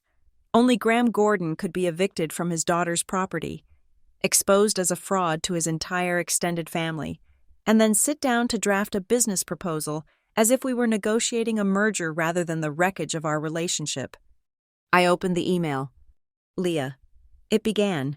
Emotions were high today. Mistakes were made on both sides. But we need to look at the macro picture. The family is in a liquidity crisis, and your impulsive decision to involve the relatives has created a reputational liability. However, there is a solution that solves my debt exposure and secures your property. I leaned closer, my skepticism turning into morbid fascination. I propose that we execute a quitclaim deed immediately, adding my name to the title of the Sedona property as a tenant in common with 50% interest. By doing this, we create a legal entity that allows me to consolidate the Connecticut debts against the equity of the Arizona estate. This is standard asset protection. It shields the family name from bankruptcy and allows me to manage the property with my experience. I have already spoken to a broker who is ready to facilitate the bridge loan once the title is updated. This is the only way to fix what you broke. I read the paragraph 3 times. He wasn't asking for a room anymore. He wasn't asking for a key. He was asking for half of my house. He wanted me to voluntarily hand over $1 million in equity to a man who had just defaulted on a $150,000 loan. He called it asset protection. In reality, it was an infection. If I added his name to the deed, his creditors wouldn't just go away. They would attach liens to my house. The foreclosure in Connecticut would become a foreclosure in Sedona. He wasn't trying to save the family. He was trying to use my success as a host body for his financial parasites. I reached for my phone. I didn't want to call him, but I needed to confirm one detail. The email mentioned a broker who was ready to facilitate. That implied a conversation had already happened. That implied paperwork was already in motion. I dialed my father's number. He answered on the first ring, his voice smooth, as if the screaming match in my driveway 2 hours ago had never happened. "I see you got my email," he said. "It is a solid plan. Leah, it stops the bleeding." "You want 50% of my house," I said flatly. "It is a formality," he said dismissively. "Just paper. It allows me to leverage the asset. You know how these things work. You are a CEO. I am a CEO, I agreed. Which means I know that adding an insolvent partner to a prime asset is financial suicide. Who is the broker? Dad? Just a contact, he said vaguely. A friend of a friend. He understands our situation. Graham, tell her about Mr. Henderson. My mother's voice piped up from the background. She sounded anxious, breathless. Tell her Mr. Henderson said the rates are locking in at 5 o'clock. He is waiting for the signature. Leah, he said if you sign today, we can get the funds by Friday. I froze. Mr. Henderson? He is helping us, my mother continued, oblivious to the bomb she was dropping. He said that since you are the daughter, it is natural for you to support the parents. He has the papers ready. He just needs the digital authorization. Mom, I said, my voice dropping to a whisper, did you tell this Mr. Henderson that I had already agreed to this? Well, of course, my father interjected, his voice sharp, cutting off my mother. We told him we were in the process of restructuring the family trust. It is not a lie, Leah. It is a projection of intent. Give me his number, I said. Why? My father asked suspiciously. Because if I am going to sign over half my house, I want to talk to the man handling the transaction. I lied. There was a pause. My father weighed the risk. He decided that his charm had worked, that I was finally seeing reason. I will text it to you, he said, but don't be difficult with him. He is doing us a favor. A moment later, a contact card appeared on my screen. Mark Henderson, Summit Point Lending. I hung up on my father without another word and dialed the new number. Summit Point, Mark speaking. A voice answered. It sounded slick, fast-paced, the voice of a man who sold high-risk loans in strip malls. This is Leah Gordon, I said. My father, Graham Gordon, gave me your number regarding the Sedona property. Oh, Ms. Gordon! The voice brightened instantly. Great to hear from you. Your dad has been telling me all about the new place. Congratulations. A $2 million valuation is impressive. We have that cash-out refinance package ready to go. We just need the updated deed showing Graham as a co-owner, and we can wire the $300,000 to his account by the end of the week. My stomach turned over. $300,000. Mr. Henderson, I said, keeping my voice dangerously level. Did my father tell you that I agreed to this refinance? He said you were driving down to sign the deed today, Mark said, faltering slightly. He said it was a gift, equity sharing for estate planning. It is not a gift, I said. It is a lie. Excuse me? I am the sole owner of this property, I said, enunciating every syllable. I have never agreed to add Graham Gordon to the deed. I have never agreed to a cash-out refinance. My father is currently unemployed and facing foreclosure in Connecticut. If he attempts to submit any paperwork to you with my signature on it, it is a forgery. Silence on the other end, then the sound of rapid typing. Ms. Gordon, Mark said, his voice suddenly cold and professional. I have a loan application here that was submitted electronically 2 days ago. It lists Graham Gordon and Leah Gordon as co-borrowers. It has your social security number on it. I did not submit that, I said. My father stole my identity. Cancel the application, Mr. Henderson, and flag his file for fraud. Because if you process 1 cent of that loan, I will sue your firm for negligence, and I will report this conversation to the state regulatory board. I am canceling it now, Mark stammered. I had no idea. He seemed very credible. He had copies of your driver's license. He has copies of everything, I said. He is my father, and he is a con artist. I ended the call. I sat there for a moment, shaking. It wasn't just the key.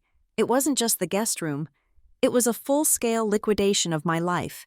They had planned this for weeks, while I was picking out curtains and dreaming of a fresh start. They were filling out loan applications using my Social Security number, planning to drain the equity out of my house the moment the deed was recorded. They were going to take $300,000, hand half of it to their creditors, spend the rest on maintaining their illusion of wealth, and leave me with a massive mortgage payment and a house I no longer fully owned. I opened my laptop. I had no time for tears. I had to lock the castle gates, not just physically but digitally. I logged into the 3 major credit bureaus. Freeze, freeze, freeze. I navigated to the county recorder's website. I signed up for their property fraud alert system, which would email me instantly if any document was filed against my address. I called the title company that handled my closing. This is Leah Gordon, I told the officer. I need to place a fraud alert on my file. No one is authorized to make changes to the deed. No one, not even if they claim to be me. I want a passphrase added to the account. We can do that, the officer said, sounding alarmed. Is everything all right? No, I said. My family is trying to steal my house. Once the firewalls were up, I went back to my email. I hit reply to my father. I just spoke to Mark Henderson. I typed, the loan application is canceled. I have frozen my credit. I have alerted the county recorder. If you try to file a deed, you will be arrested instantly. I hit send. 10 seconds later, my phone rang. It was my father. I answered. I wanted him to hear me. You are destroying this family, he screamed. The mask was gone completely now. There was no asset protection jargon, no smooth talk, just raw, ugly rage. You selfish, vindictive bitch! We had a deal. We had the money lined up. Do you know what you have done? You have bankrupted us. I didn't bankrupt you, I said. You spent money you didn't have for 20 years. You bankrupted yourself. I needed that $300,000, he yelled. They are going to take the car. They are going to take everything. Then let them take it, I said. It isn't yours. I am your father, he roared. I own you. I made you. You don't own me, I said. And as of 5 minutes ago, you don't own a single piece of paper with my name on it. The broker knows. Dad, the bank knows. It is over. I will never forgive you for this, he spat. You are leaving us to die in the street. I offered you a hotel, I said. You chose a heist. You think you are safe in that big house? He threatened. You think you won because you have the lawyers? You have nothing. You have no family. You have no legacy. You are just a sad woman in an empty box. It is my box, I said, and I have the only key. I hung up the phone. This time, I blocked the number. Then I blocked my mother. Then I blocked Logan. I walked to the window. The sun had set, and the desert was bathed in a deep, bruising purple twilight. I was alone, truly, finally alone. The silence in the house wasn't heavy anymore. It was absolute. My father had accused me of destroying the family, but as I looked at the reflection of my own face in the glass, tired, pale, but unbroken, I realized I hadn't destroyed anything. I had simply stopped being the fuel for their fire. They wanted a co-signer. They wanted a savior. They wanted a victim. What they got was a landlord who had finally decided to evict the tenants from hell. The morning after I evicted my parents from my driveway, I did not sleep in. I did not wallow in guilt. I treated the day exactly as I would a hostile takeover attempt at Northgate Systems. I woke up at 5 o'clock, made a pot of black coffee, and turned my dining room table into a war room. My first call was to Drew. It was 6:30 in the morning, but I knew he was up. File it, I said the moment he answered. The restraining order? Drew asked, his voice crisp. The injunction against harassment, I corrected. I want it specific. No contact, No proximity within 500 feet of my home or my place of business, and I want Logan included. Including the brother is aggressive, Drew noted. He didn't scream at your gate. He facilitated the fraud, I said. He is the weak link they will use to try to bypass the perimeter. If I block the parents but leave the brother open, they will just funnel their harassment through him. Close the loop. Drew? Consider it done, Drew said. I will have a judge sign off on the temporary order by noon. The sheriff will serve them at, well, do we know where they are? They are at the Best Western in Cottonwood, I said. I tracked the IP address from the email Dad sent me yesterday. He used the hotel Wi-Fi. Ruthless, Drew said, and I could hear the smile in his voice. I like it. Once the legal shield was in motion, I turned my attention to the offensive weapon, the fraud file. I had the pixelated signature. I had the travel records. I had the confession from Logan, but I needed one more thing to make the case bulletproof. I needed the bank to incriminate themselves. At 9 o'clock sharp, my phone rang. It was a number I didn't recognize, with a Hartford, Connecticut area code. I pressed record on my digital dictaphone and set it next to the speaker. This is Leah Gordon, I answered. Ms. Gordon, this is Timothy Vance from First Liberty Bank, a male voice said. He sounded stressed, the kind of stress that comes when a loan officer realizes his portfolio is radioactive. I am calling regarding the home equity line of credit on the Cypress Drive property. We received a disturbing notification from a title company in Arizona regarding a potential fraud alert. That was me, I said calmly. I assume you are calling because my father, Graham Gordon, is in default? The account is significantly past due, Vance admitted. But Ms. Gordon, our records show you are the guarantor. If the primary borrower defaults, the liability falls to you. We are preparing to initiate collections, and we wanted to give you a courtesy call before we freeze your assets. Mr. Vance, I said, leaning back in my chair. Do you have the loan agreement in front of you? I do. Look at the signature page, I instructed. Date of signing, October 14th, 2022. Location, Hartford, Connecticut. Is that correct? Yes, that is what I see. On October 14th, 2022, I was physically located in London, England, giving a keynote speech at a technology conference. I said, I have my passport stamps, my flight manifest, and hotel receipts. Unless I have developed the ability to bilocate, it is physically impossible for me to have signed that document in your office. There was a long, heavy silence on the line. I could hear the hum of the bank's HVAC system in the background. Mr. Vance, I continued, pressing the advantage. Did you witness me sign that document? Well, the notary section is stamped, he stammered. Did you see me? I repeated. Did you check my ID? Did you scan my driver's license? Mr. Gordon brought the documents in, Vance said, his voice dropping to a whisper. He said you had signed them at home because of your travel schedule. He has been a client for 20 years. We trusted him. You trusted him, I repeated. You bypassed federal Know Your Customer laws because he was a regular. You accepted a document with a pasted signature without verification. That is negligence. Mr. Vance, and since you just admitted on a recorded line that you did not witness the signing, you have just invalidated the guarantee. You are recording this? Vance sounded like he was about to be sick. I am, I said. Here is what is going to happen. You are going to flag that loan as fraudulent. You are going to remove my name from any and all association with that debt. And you are going to initiate an internal investigation into how your branch allowed my father to commit bank fraud. If you try to touch a single cent of my assets, I will sue your bank for damages so high your grandchildren will be paying them off. I need to speak to legal, Vance squeaked. You do that, I said. And Mr. Vance, send the fraud packet to my lawyer, today. I hung up. The recording was saved. The bank had just admitted they had no case against me.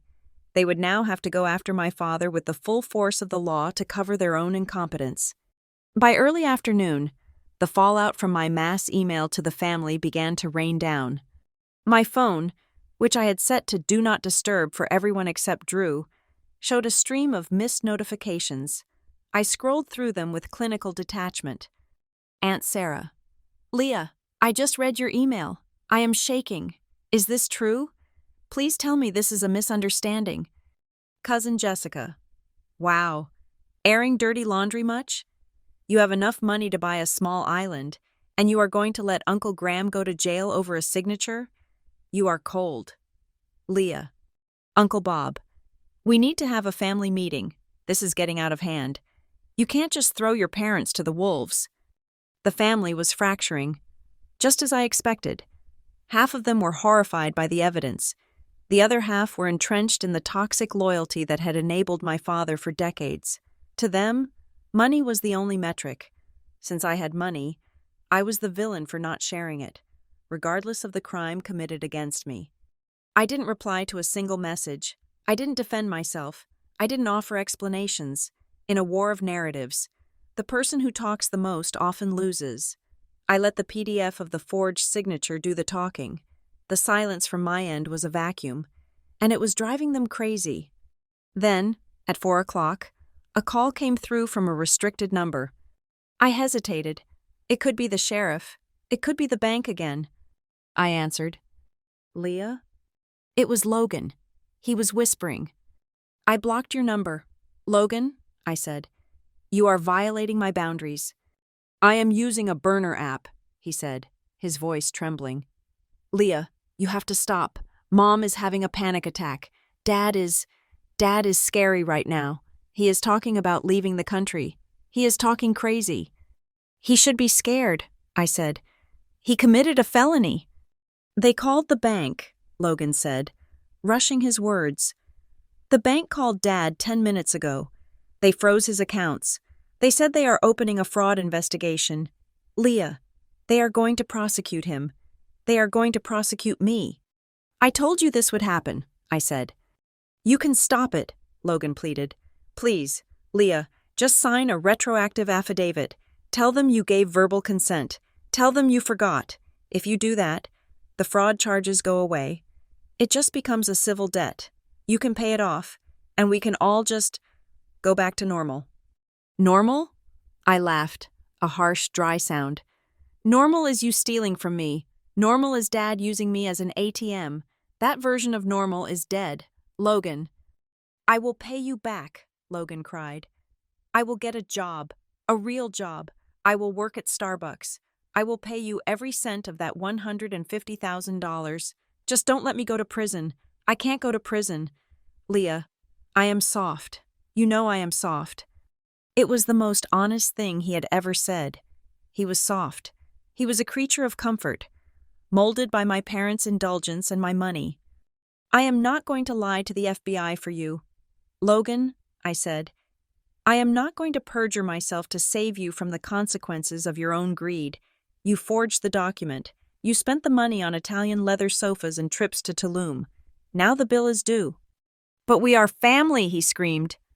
Being family doesn't give you immunity, I said. It just makes the betrayal worse. If you do this, Logan said, his voice dropping to a venomous whisper, you are killing us. You are literally killing Mom. Her heart can't take this.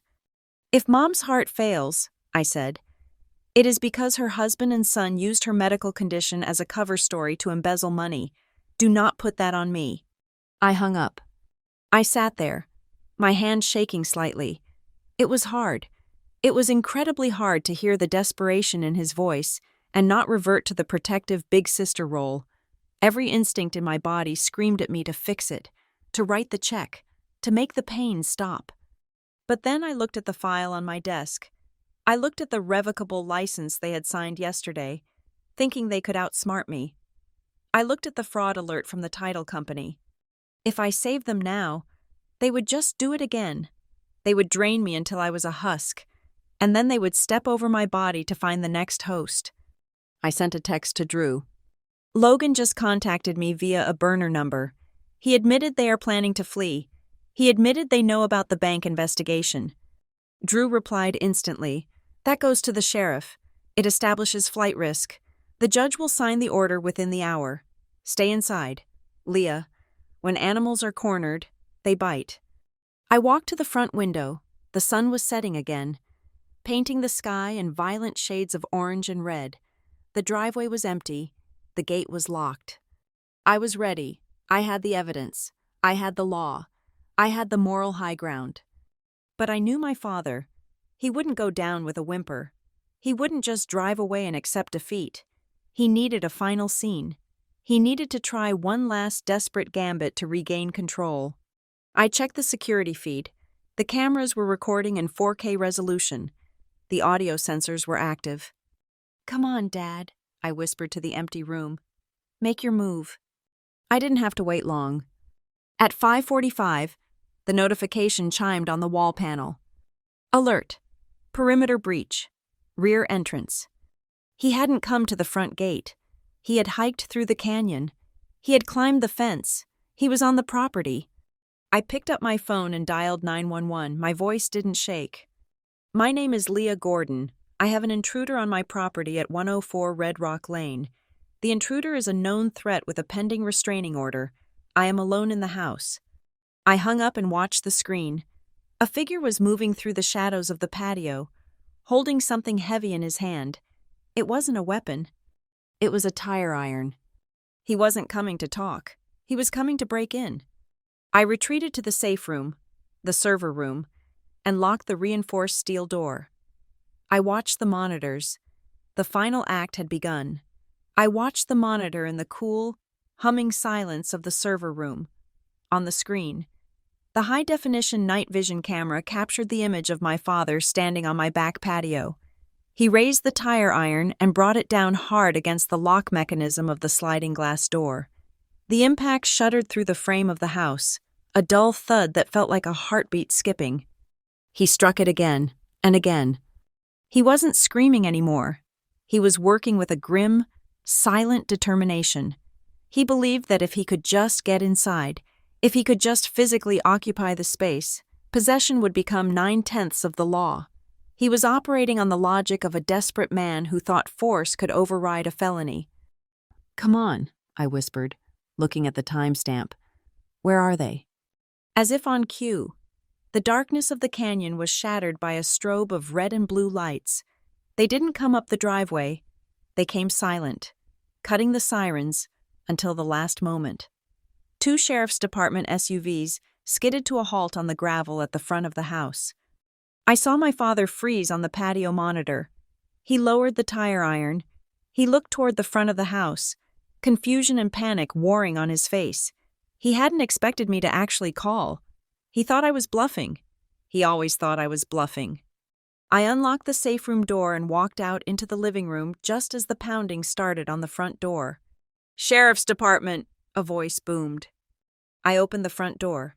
2 officers stood there, hands resting near their holsters. "He is around the back," I said, pointing through the house. "He has a tire iron. He is trying to pry open the master bedroom slider." The officers moved with practiced efficiency. They swept through the living room, their boots heavy on the polished concrete. I followed them, stopping at the edge of the kitchen. Through the glass wall, I saw the confrontation. My father tried to hide the tire iron behind his back, a childish gesture that would have been funny if it weren't so pathetic. The officers didn't find it funny. They ordered him to the ground. "This is my daughter's house," he shouted as they secured his wrists. "I am just trying to get in. I lost my key. Ask her. Ask her." The officers hauled him up and marched him through the house to the front, where the light was better. They sat him on the tailgate of one of the cruisers. He looked wild, his hair disheveled, his eyes darting around until they landed on me standing in the doorway. "Tell them, Leah," he screamed. "Tell them this is a misunderstanding. Tell them I live here." I walked down the steps, holding a thick manila folder in my hand. The cool desert air bit at my skin, but I didn't feel cold. I felt a burning clarity. "Officer," I said to the lead deputy, a tall man with a name tag that read Sergeant Miller. "This man does not live here. He has never lived here. Yesterday, he signed a document acknowledging he was a guest and agreed to vacate. Today, I was granted a temporary injunction against harassment. I handed Miller the folder. The first page was the signed revocable license. The second was the digital copy of the restraining order Drew had filed hours ago. Miller shone his flashlight on the papers. He nodded slowly. "This looks in order. Ms. Gordon, violation of a protective order is a mandatory arrest, plus the attempted burglary." "There is more," I said. "He claims he has a right to be here because he believes he has financial equity in this property. He does not. He is currently under investigation for bank fraud and identity theft involving my name." "Lies!" my father roared from the back of the car. "She is lying. I have a loan agreement. She co-signed it." "He is referring to this," I said. I pulled out the next document in the stack. It was the forensic analysis of the forged signature. "This is a sworn affidavit from a digital forensics expert stating that the signature on his loan document was digitally lifted from a medical proxy form, and this," I held up a USB drive, "is a recording of his son, Logan Gordon, confessing to the forgery at his father's instruction." My father stopped screaming. His mouth hung open. He stared at the USB drive in my hand as if it were a gun. He hadn't known I had the recording. He hadn't known Logan had talked. "Logan," he whispered. "Logan wouldn't." "Logan did," I said. "He confessed to everything to try to save himself from prison. He told me about the software. He told me about the rental apartment in Boston. He told me about the intent to defraud." Sergeant Miller looked at my father, then back at me. The situation had shifted from a domestic dispute to a felony crime scene. "Sir," Miller said to my father, "you have the right to remain silent, and I suggest you use it." Just then, a second car pulled up to the gate. It was the silver sedan. My mother was driving, with Logan in the passenger seat. They must have been waiting down the road, watching for the all-clear from Dad. Instead, they saw police lights. My mother jumped out of the car, screaming, Graham, what are you doing to him?" Logan stayed in the car. I could see him through the windshield, shrinking down in his seat, terrified. He knew the game was up. "Ma'am, stay back," the second officer ordered. "Leah, stop this," my mother wailed, rushing toward me. "He is your father. You can't let them take him away. He just wanted a room. He just wanted to be safe." "He wanted to steal $300,000 of equity from my home," I said, my voice cutting through her hysteria. "He forged my signature. He tried to break into my house with a tire iron. That isn't asking for safety. Mom, that is a home invasion." "We will pay it back," she cried, grabbing my arm. "We will fix it. Just tell them it was a mistake, please." I looked at her hand on my arm. Her grip was weak, trembling. For years, that grip had held me in place. It had held me in the role of the dutiful daughter, the provider, the fixer. I gently but firmly removed her hand from my arm. "I am not fixing this," I said. "I am finishing it." I turned to Sergeant Miller. "I want to press full charges, criminal trespass, attempted burglary, harassment, and I will be forwarding the evidence of the bank fraud to the district attorney's office in the morning." "Leah!" my father shouted, struggling against the cuffs. "You are killing this family. You are dead to us." "The family you are talking about," I said, looking him dead in the eye, "was a criminal enterprise, and I just liquidated it." I watched as they loaded him into the back of the cruiser. My mother collapsed on the driveway, sobbing. Logan finally got out of the car, looking pale and sick.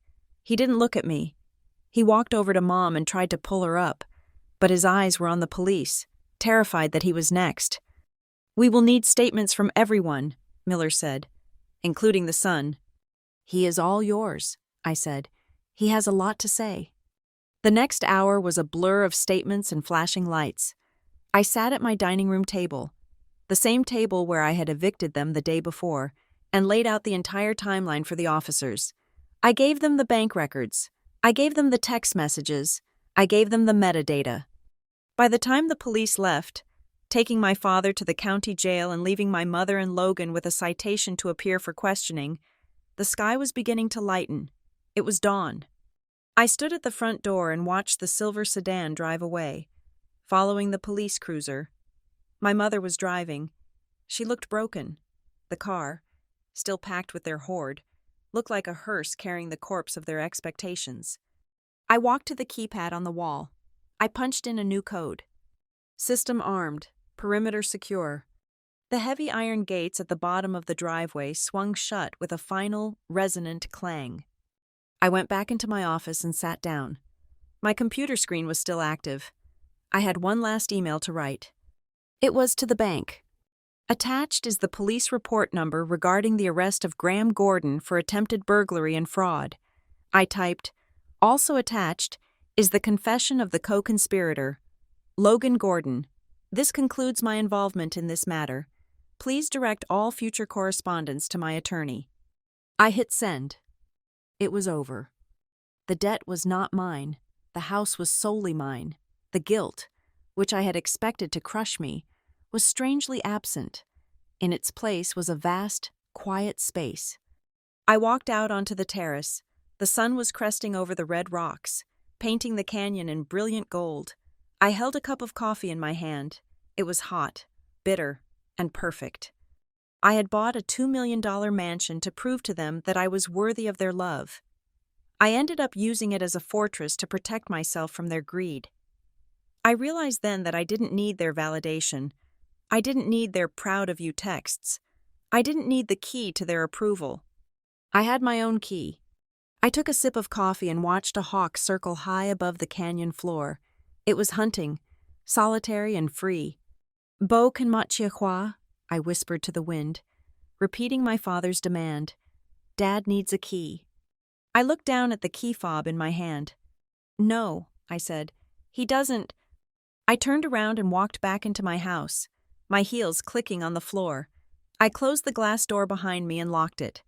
This time, I wasn't locking them out. I was locking myself in. And for the first time in 32 years, I was exactly where I wanted to be.